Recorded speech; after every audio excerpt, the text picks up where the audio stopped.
Bueno, para aquellos que nos visitan por primera vez, mi nombre es Miguel, formo parte del equipo pastoral aquí en Christ in Us, Cristo en nosotros. Nuestra iglesia se llama Cristo en nosotros porque creemos, tenemos la fe que el Señor Jesús vive en nosotros por medio de su Espíritu Santo. Y lo que queremos es que las personas que vienen aquí a compartir con nosotros y aún los que nos ven por las redes es que cada domingo cuando vienen reciban la palabra de Dios, pero no solamente para que la guarden, sí, que la guarden en su corazón, que la ubiquen en sus pensamientos, pero que también la apliquen en su vida y la practiquen. Y es bonito ver cómo vamos de libro en libro, de serie en serie, y ahora estamos en la carta de Filemón. La semana pasada el pastor Arcadis dio un sumario bastante rápido, porque la verdad que aunque la carta es pequeñita y tiene 25 versículos, tiene mucho en cuestión de mensaje bíblico, en mensaje práctico, en mensaje de cómo un cristiano, una persona que tiene la fe en Jesucristo, debe comportarse. Y aún Pablo explica en su carta que él tiene el derecho de pedirlo, exigirlo, pero no lo hace con Filemón. Pastor dijo que era el título una coincidencia divina. Aún esa palabra coincidencia a mí no me gusta, sé que la usamos muy frecuentemente. Ay, qué coincidencia que conocí a fulano, ay, qué coincidencia que me pasó esto. Pero creo que es más sobre un encuentro divino. No sé, pero me estoy oyendo un poquito muy fuerte en el micrófono. No sé si, ¿ustedes me oyen bien? ¿No está muy fuerte? Yo soy un poco gritón, ¿eh? Me dicen si les molesta. El pastor Arcadis analizó la introducción a la epístola o la carta a Filemón. Cubrió ciertos aspectos como la paternidad literaria. ¿Quién escribió la carta? Pablo declara que él escribe la carta junto con Timoteo. En otras palabras, Timoteo lo acompañaba desde la cárcel, pero él escribe directamente. ¿Y los destinarios quiénes eran? Filemón, primeramente que nada, un hermano, un compañero en el ministerio. Pero también él menciona a otras personas, Apia, Arquipo y la iglesia que se reunía en la casa de Filemón. ¿Quién era Apia? Bueno, algunos dicen que posiblemente era la esposa de Filemón, pero así no lo declara la palabra. Puede que haya sido, o a lo mejor era una líder en la casa de Filemón. Pero puede ser que sí, porque él está escribiendo una carta personal a Filemón y la menciona a ella. También menciona a Arquipo. Hay un consenso entre muchos teólogos que posiblemente pudiera haber sido su hijo, pero otra vez la carta no determina que era el hijo de él. Puede que haya sido otro líder en la iglesia que se reunía en la casa de Filemón, o aún el pastor de aquella congregación que se reunía, ¿verdad? Y también menciona a aquellos hermanos que se reúnen en la casa de Filemón. Él habló de la ocasión. ¿Cuál era la ocasión? La razón por la carta. Hablaba de un esclavo que se llamaba Onésimo. Espero que lo haya dicho correctamente, con ese acento, Onésimo, que se había escapado de la casa de Filemón. Filemón era un hombre que tenía recursos porque tenía esclavos. Dice, ay, esclavos. Mire, la práctica en aquel entonces era muy común. En Roma, con el Imperio Romano, se supone que había más de 60 millones de esclavos en aquel entonces. Ser un esclavo era casi como decir un trabajador en una casa, un obrero. Muchos esclavos eran esclavos, ¿por qué?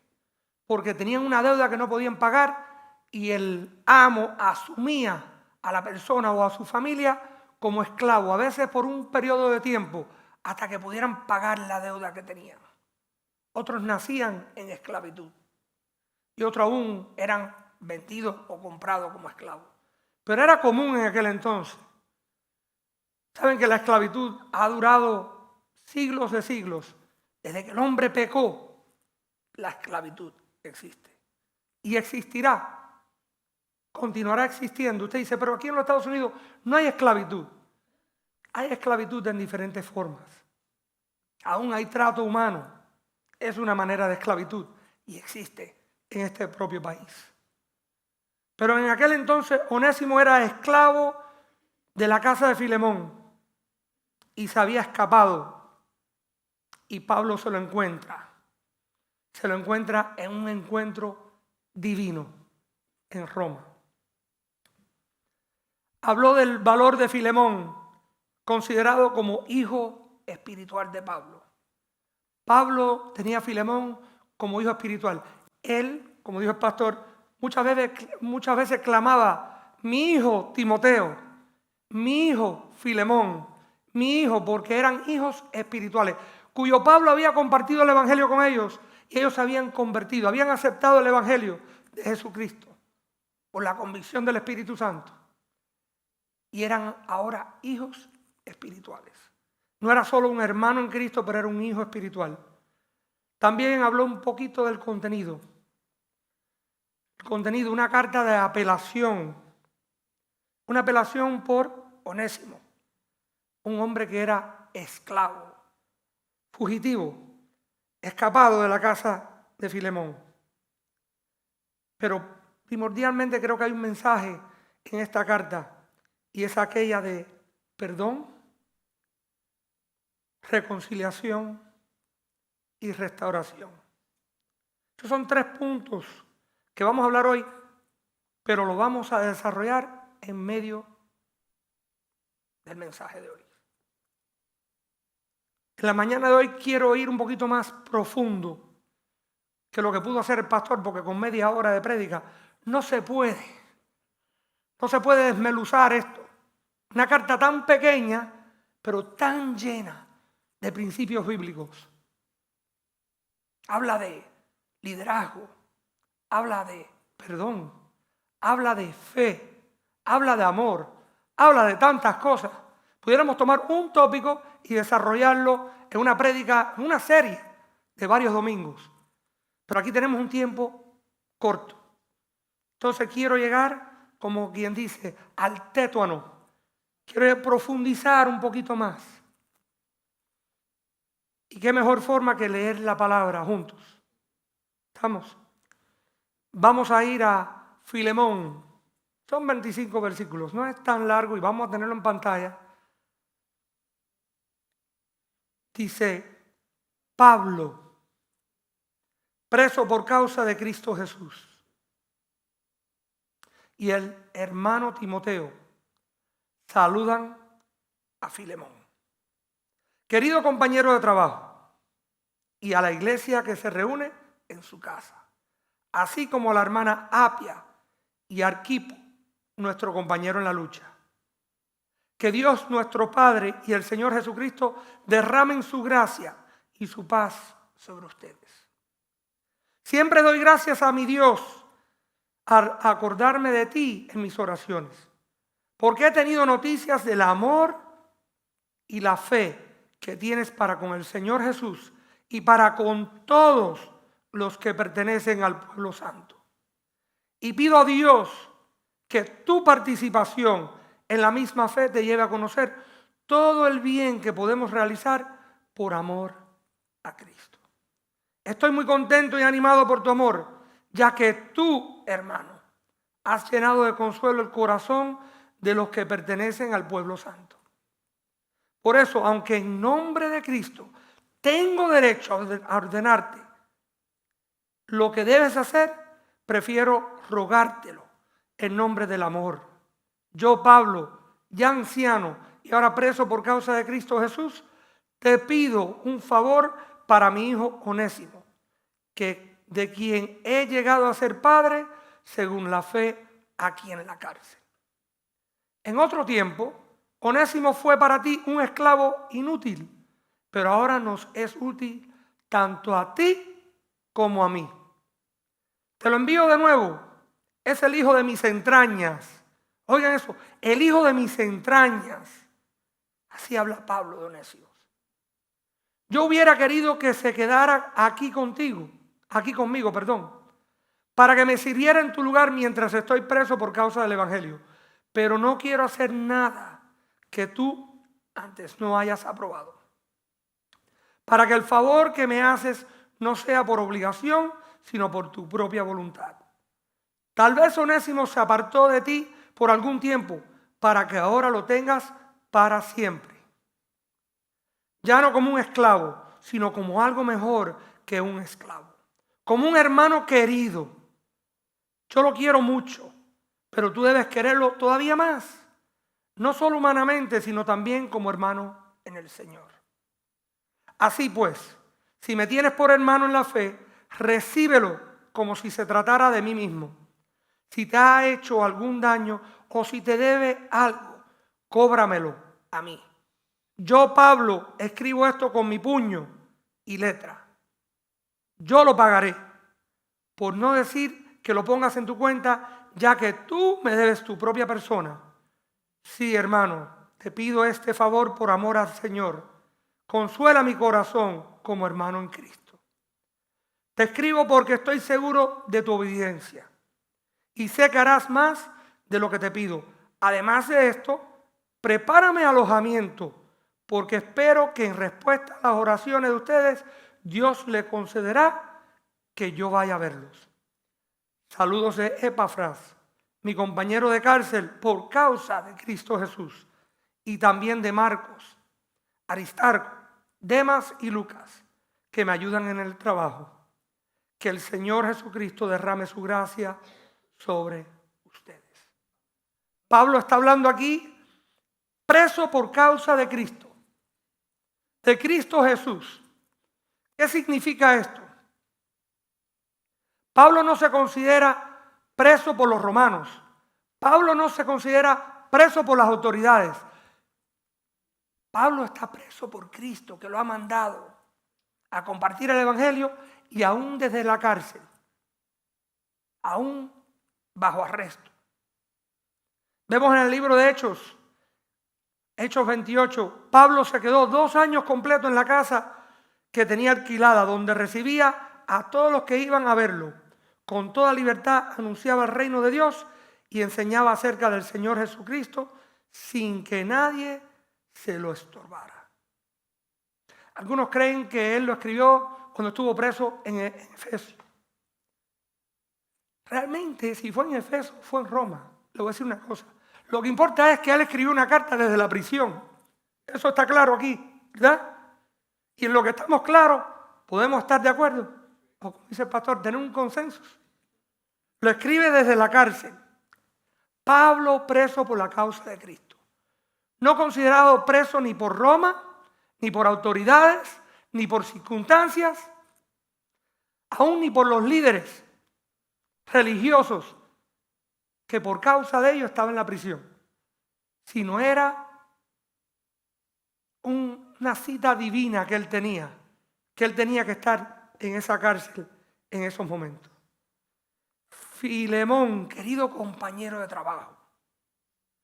Filemón había sido compañero querido del ministerio con Pablo y se reunían como una iglesia en la casa de Filemón. En esta carta, junto con Filipenses, primera y segunda de los Tesalonicenses, Pablo apeló a su lector más como un amigo y menos como un apóstol.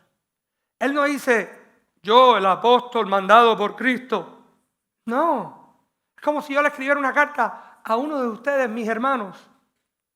Querido Andrés, querido Gustavo, querido hermano, querida hermana, querido hermano. Le escribe y le apela a él directamente. Y manda sus saludos. Y a la iglesia que se reúne en su casa. Él sabía que esta carta se iba a leer públicamente. Entonces no es solamente una lección para Filemón, aunque es personalmente para él. sino para la iglesia. Y por eso que hoy leemos la carta y podemos aprender tanto de lo que Pablo está instruyendo, enseñando, y podemos recibirlo como iglesia hoy. Le escribe a Apia, Arquipo.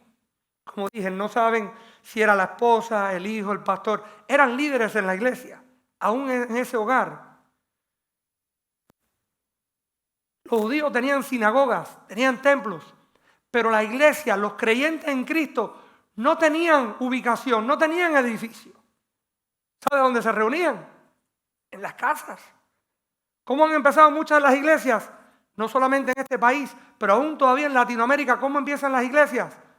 Pregúntale al pastor que está sentado allí. En las casas. Hemos plantado muchas iglesias. Yo no las he plantado. La ha plantado la iglesia en Cuba, en Colombia, por el Caribe, por Latinoamérica. ¿Y sabe dónde empiezan las iglesias? En los hogares. Hasta el siglo III no hay evidencia de que habían edificios eclesiásticos. Se reunían en las casas. En Roma, varias de las iglesias más antiguas parecen haber sido construidas en los sitios a donde primero se ubicó una iglesia en la casa y después se convirtió en un edificio. El famoso teólogo y predicador, el príncipe de los predicadores, le dicen Spurgeon, señala que aparentemente Filemón tenía una iglesia que se reunía en su casa. ¿Cómo él hace esa deducción? Pues le dice la palabra, y la iglesia que se reúne en tu casa. Esto sugiere a los creyentes que sus hogares también deben ser como una iglesia, con ciertas características.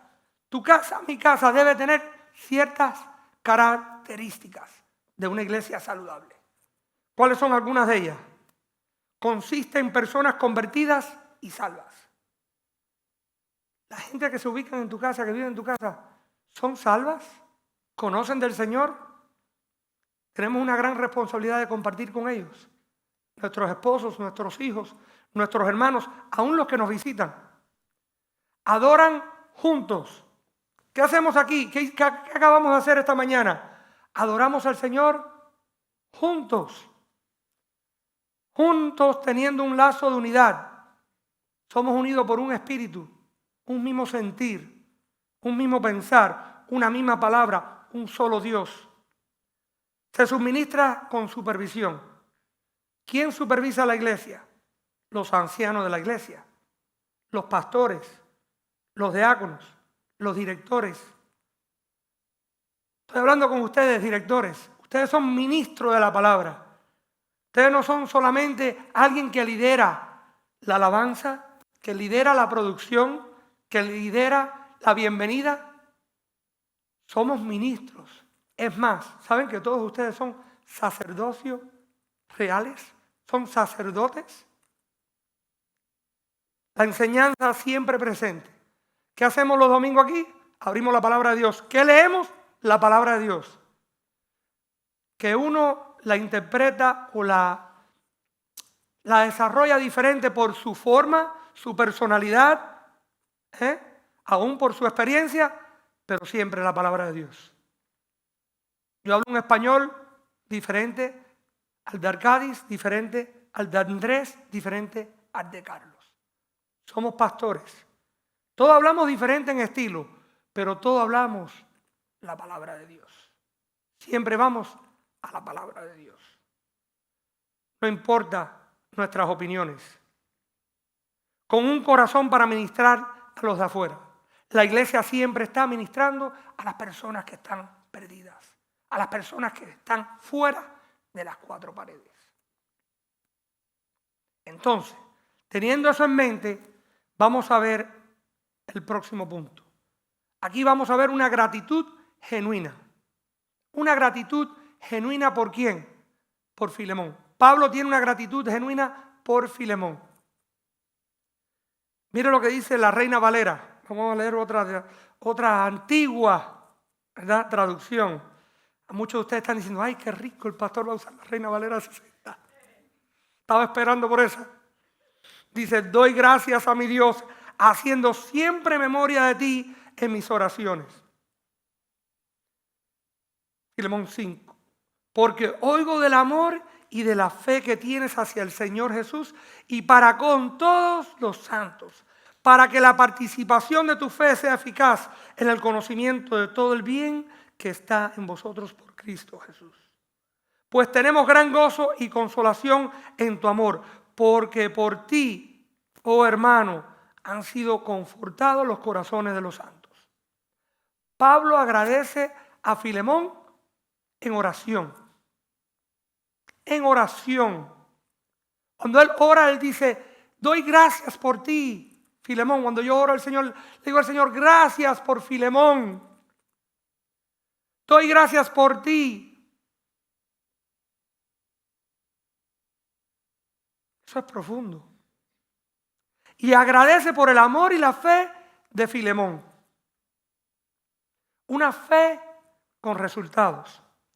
Una fe que se manifiesta para con el Señor Jesús y para con todos los que le pertenecen a Él.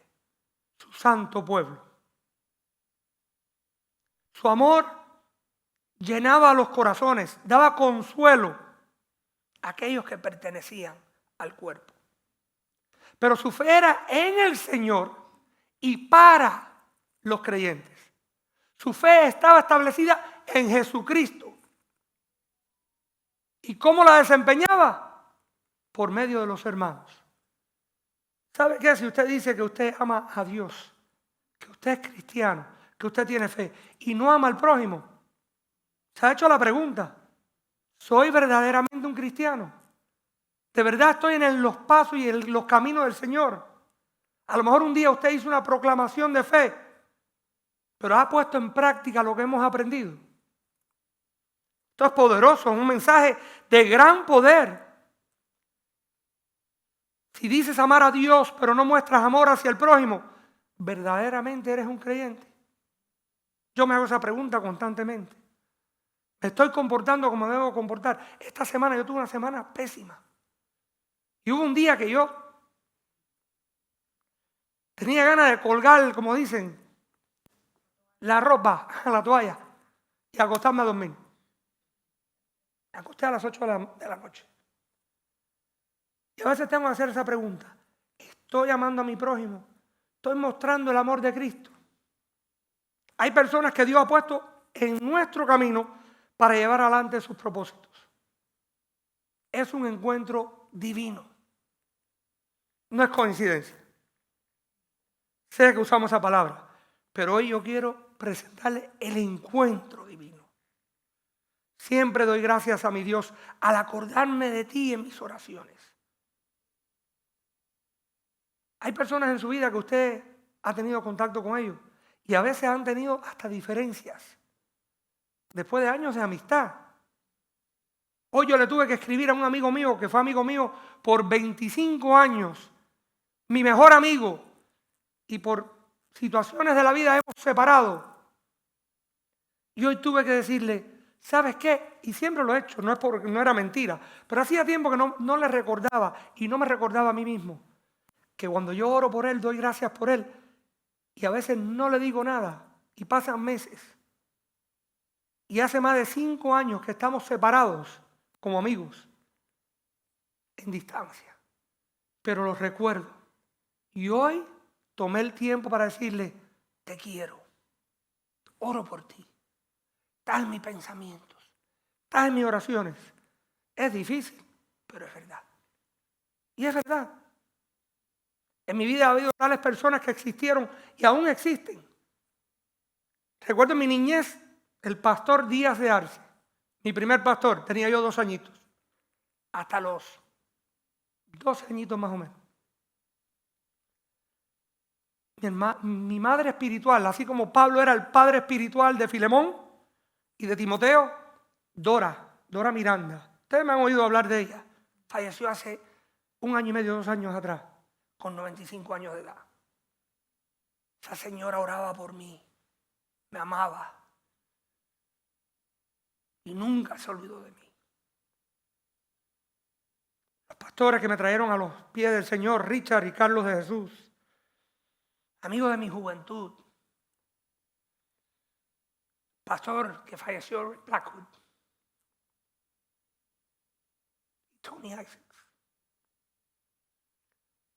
Personas que invirtieron en mi vida. Y aún recuerdo. Pero a veces no nos comunicamos con ellos. Pero han habido muchos más. Un maestro que tuve cuando primero empecé a ir a la iglesia, cuando regresé a la iglesia con mi esposa en el año 99, que mi esposa aceptó al Señor, el pastor y doctor Ted Place. Un señor que invirtió tanto en mi vida. Muchos más que no puedo nombrar. Los pastores que están aquí presentes. Muchos de ustedes, mis hermanos, que han invertido en mi vida. Hay alguien que se cruzó en su camino. No fue coincidencia. Fue un encuentro divino. Usted no está aquí hoy por coincidencia. Usted está aquí hoy porque el Señor lo trajo aquí hoy. Usted piensa que es coincidencia, pero es un encuentro divino para oír la palabra de Dios. Pablo tiene gran agradecimiento a Dios por su hermano, Filemón. La palabra santos aquí es para aquellos cristianos verdaderos. No solamente que vienen al domingo a sentarse y marcar. Fui a la iglesia el domingo, check. Fui a comprar los mandados, check. Check. Para aquellos creyentes que realmente creen en el Señor. Y Pablo hace una súplica por Onésimo. Y en esa súplica hay un resultado. Un resultado de un encuentro divino. El primer resultado es que hay una conversión de Onésimo. Mira lo que dice la versión Dios habla hoy. Filemón 10. Te ruego por mi hijo Onésimo, a quien engendré en mis prisiones. Esto fue un encuentro divino. Onésimo se escapó, se fue de la casa de Filemón. Me corrige, pastor, era en Colosas. Se fue, huyó. ¿Y cómo llegó a donde estaba Pablo, que estaba en prisión? ¿Habrá sido que lo fue a buscar? ¿Habrá sido que en el transcurso se encontró con él? ¿Habrá oído que Pablo estaba en cárcel? Por una razón o la otra, tuvo un encuentro divino con Pablo y Pablo comparte con él el evangelio. Y Onésimo se convirtió. ¿Sabe el milagro más grande que hay? Cuando una persona se convierte. De muerte eterna a vida eterna. Cuando tiene un encuentro con Cristo. Pero eso normalmente no sucede desde el aire. Eso sucede porque alguien comparte el evangelio con otra persona, la palabra de Dios, el Espíritu Santo convence y la persona acepta. Nosotros somos simplemente mensajeros. Pero Pablo compartió ese mensaje. Y por ese mensaje que Pablo compartió, Onésimo se convirtió. Venir a Cristo es la mayor bendición que un ser humano pueda aspirar. Mire lo que dice Filemón 11. El cual en otro tiempo te fue inútil, pero ahora a ti y a mí nos es útil. Ahora tiene una vida con sentido. Onésimo era un esclavo inútil, posiblemente un ladrón. Hay un consenso que seguro que se robó algo cuando se escapó, porque ¿cómo iba a llegar a su destino si no se robaba algo de la casa de Filemón? Tuvo que llevarse algo de valor para llegar hasta Roma. ¡Wow! Es más, para ir al próximo pueblo. ¿Sabe lo que acostumbraban a hacerle a un esclavo en aquel entonces? Si se había escapado, le ponían una F marcada en hierro caliente. Fugitivo. Aquí en los Estados Unidos le dicen loser. ¿Eh? Fugitivo. ¿Sabe cuál era el castigo para un esclavo que se escapaba? Podía ser pena de muerte. Había roto la ley romana en el imperio romano. Y llega a los pies de Pablo y él comparte el evangelio y se convierte. Y lo que era inútil, ahora es útil. Lo que era un hombre posiblemente ladrón, mentiroso, escapado, fugitivo, ahora es salvo. Y Pablo quiere hacer una carta a su hermano, a su hijo Filemón. Aquí vemos el regreso de Onésimo. Filemón 12, te lo envío de nuevo, es el hijo de mis entrañas. Oiga lo que dice, es el hijo de mis entrañas. No es solamente un hijo adoptado, es como decir, es mi hijo espiritual. Lo engendré en el evangelio. El teólogo Mounce tiene su propia versión del Nuevo Testamento y dice, te lo mando de regreso a aquel que es de mi propio corazón. De mi propio corazón. ¿Qué hay más profundo que su corazón? Cuando usted ama a su esposa o a sus hijos, ¿lo ama con todo él? La palabra dice que debemos amar al Señor con todo corazón. ¡Wow! Poderoso. Dios habla hoy, Filemón 13. Yo hubiera querido que se quedara aquí conmigo para que me sirviera en tu lugar mientras estoy preso por causa del evangelio. Pero no quiero hacer nada que tú antes no hayas aprobado, para que el favor que me haces no sea por obligación, sino por tu propia voluntad. Tal vez Onésimo se apartó de ti por algún tiempo para que ahora lo tengas para siempre. Ya no como un esclavo, sino como algo mejor que un esclavo, como un hermano querido. Yo lo quiero mucho, pero tú debes quererlo todavía más. No solo humanamente, sino también como hermano en el Señor.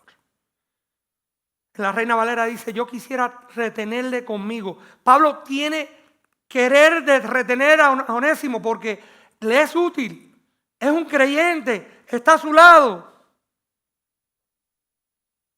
Para que en lugar tuyo me sirviese en mis prisiones por el evangelio. Pero nada quise hacer sin tu consentimiento. Él quiere pedirle permiso primero a Filemón. Él quiere que Filemón le haga un favor. Él no quiere romper esa relación que tiene con Filemón. Él quiere que Filemón entienda su nuevo rol, no como amo, sino como hermano. Porque quizás para esto se apartó de ti por algún tiempo, para que lo recibieses para siempre. No ya como esclavo, sino como más que esclavo, como hermano amado, mayormente para mí, pero cuanto más para ti, tanto en la carne como en el Señor. Pablo ahora está en función de mediador. ¿Por qué le llamamos esto el arbitraje? ¿Verdad? Porque ahora es mediador. Ahora él tiene que entre dos hermanos buscar que ellos se reconcilien y que sea restaurado Onésimo a la casa de Filemón. Si Filemón así lo quiere, lo mandará para atrás para Pablo. Pero primero él tiene que restaurarlo. Tal vez Onésimo se apartó de ti por algún tiempo para que ahora lo tengas para siempre. ¿Cuál es la aplicación aquí? A lo mejor tu situación no es exactamente como la de Onésimo. Obviamente, tú no eres esclavo. Bueno, en el sentido de esclavo bajo un amo.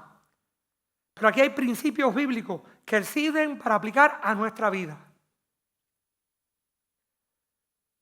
Ya que ahora hemos sido traídos para atrás, para la casa del Padre, ya que hemos recibido al Señor Jesús en nuestros corazones y somos ahora cristianos, debemos aplicar estos principios bíblicos. ¿Y cuáles son uno de estos principios bíblicos? Hay tres que mencioné y los voy a mencionar de nuevo. Primeramente que nada, el perdón. ¿Estás buscando el perdón? ¿Estás buscando el perdón? ¿Encontraste a donde tienes que pedir perdón? ¿Estás pidiendo perdón? Onésimo tenía que regresar a pedir perdón a Filemón.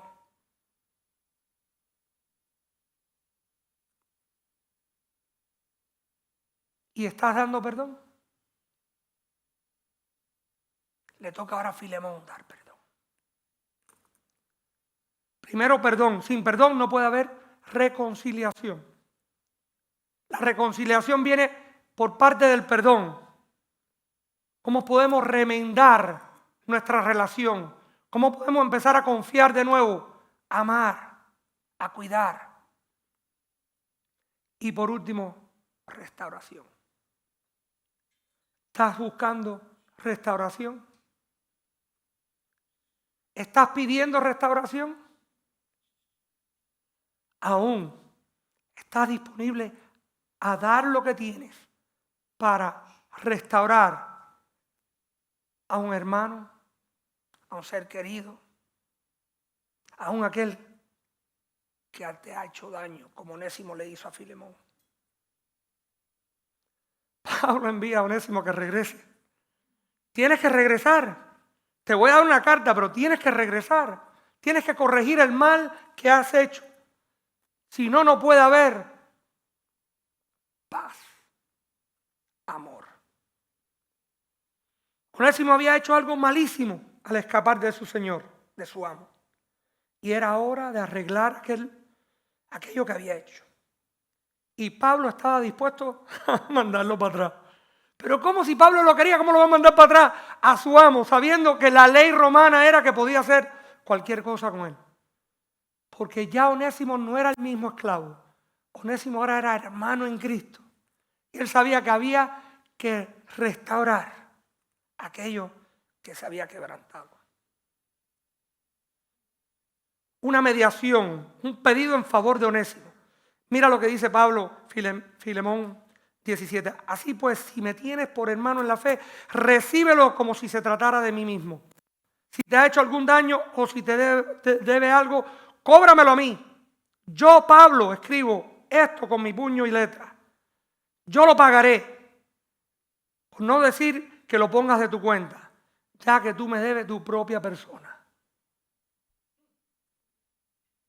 Sí, hermano, te pido este favor por amor al Señor. Fíjate que no le está declarando que lo tiene que hacer, pero se lo pide de favor. Consuela mi corazón como hermano en Cristo. Te escribo porque estoy seguro que tu obediencia y sé que harás más de lo que te pido. Mira lo que dice en Reina Valera 60, en ese versículo 21. Te he escrito confiando en tu obediencia, sabiendo que harás aún más de lo que te digo. Si me tienes por hermano en la fe, le dice Pablo. Hermano, hermanas, si me tienes por hermano en la fe, recíbelo como si se tratara de mí mismo. ¿Alguien de la fe te ha pedido que tú hagas eso por otro hermano? ¿Alguien te ha pedido a ti que tú restaures, que perdones, que reconcilies con alguien en el nombre de Jesús? Por la fe que tienes en Él y el amor a los hermanos. Esto desarma cualquier predisposición o resistencia de Filemón. Pablo le está hablando, mi hijo, mi hermano, por favor. Él tiene el poder y la potestad para decirle, tienes que hacerlo porque así dice el Señor Jesús. Tienes que hacerlo porque yo soy tu hermano mayor. Tienes que hacerlo porque yo soy tu pastor. Pero él no dice eso. Él dice, aún yo pudiera decirlo y hacerlo así, te pido, te suplico. Por favor. Yo lo pagaré. Esto es un encuentro divino. Y es un canal para resolver un conflicto. Es un principio bíblico que podemos aplicar a nuestras vidas. En resolucionar conflictos.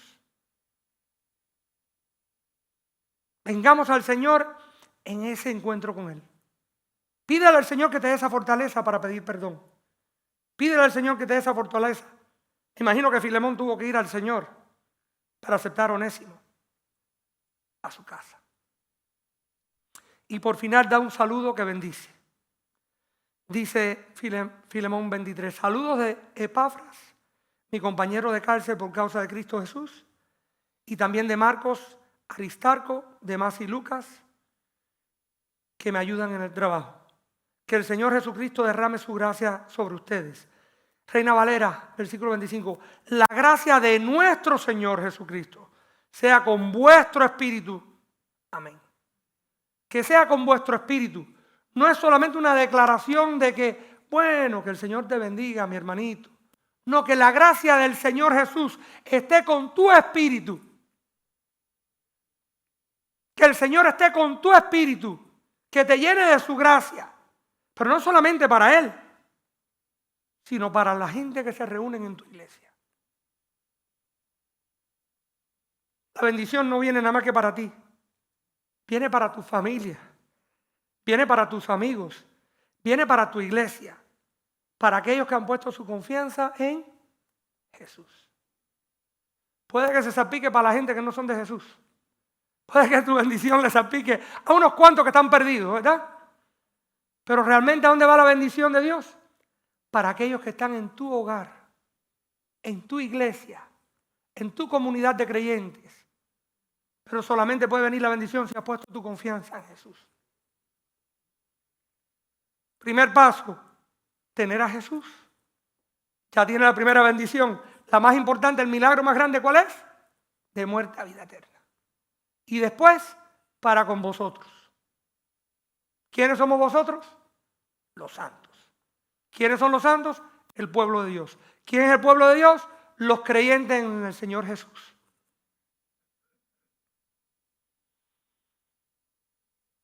No es un saludo de despedida cualquiera. Es un saludo bien profundo.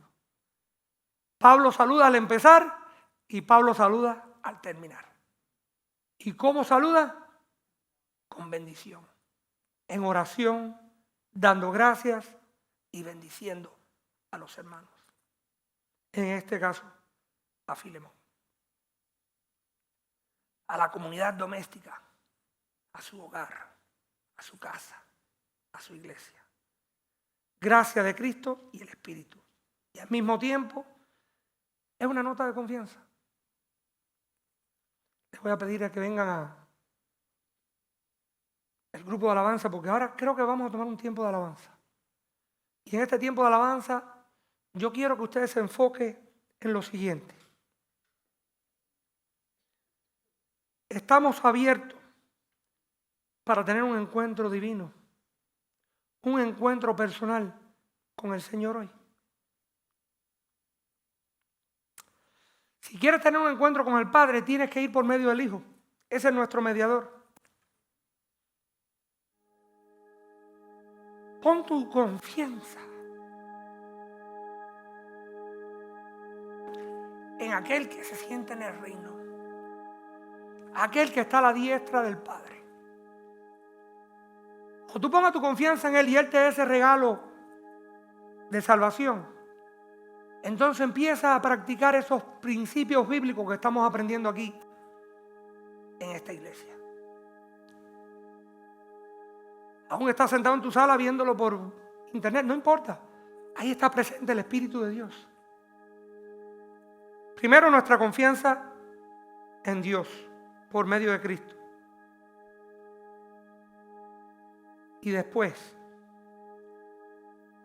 extiéndelo a aquellas personas que están a tu alrededor.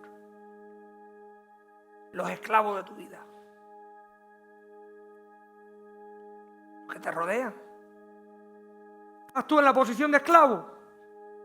Vete para atrás a tu amo. Vete al jefe de tu trabajo. Vete a tu vecino. Vete a aquel que te ofendió. Y mucho más, si es un hijo de Dios o hija de Dios, perdónalo. ¿No es un hijo de Dios? Comparte la esperanza que tienes en Cristo. Hoy tú puedes ser ese Pablo. Hoy tú puedes ser ese Filemón. Hoy tú puedes ser ese Onésimo.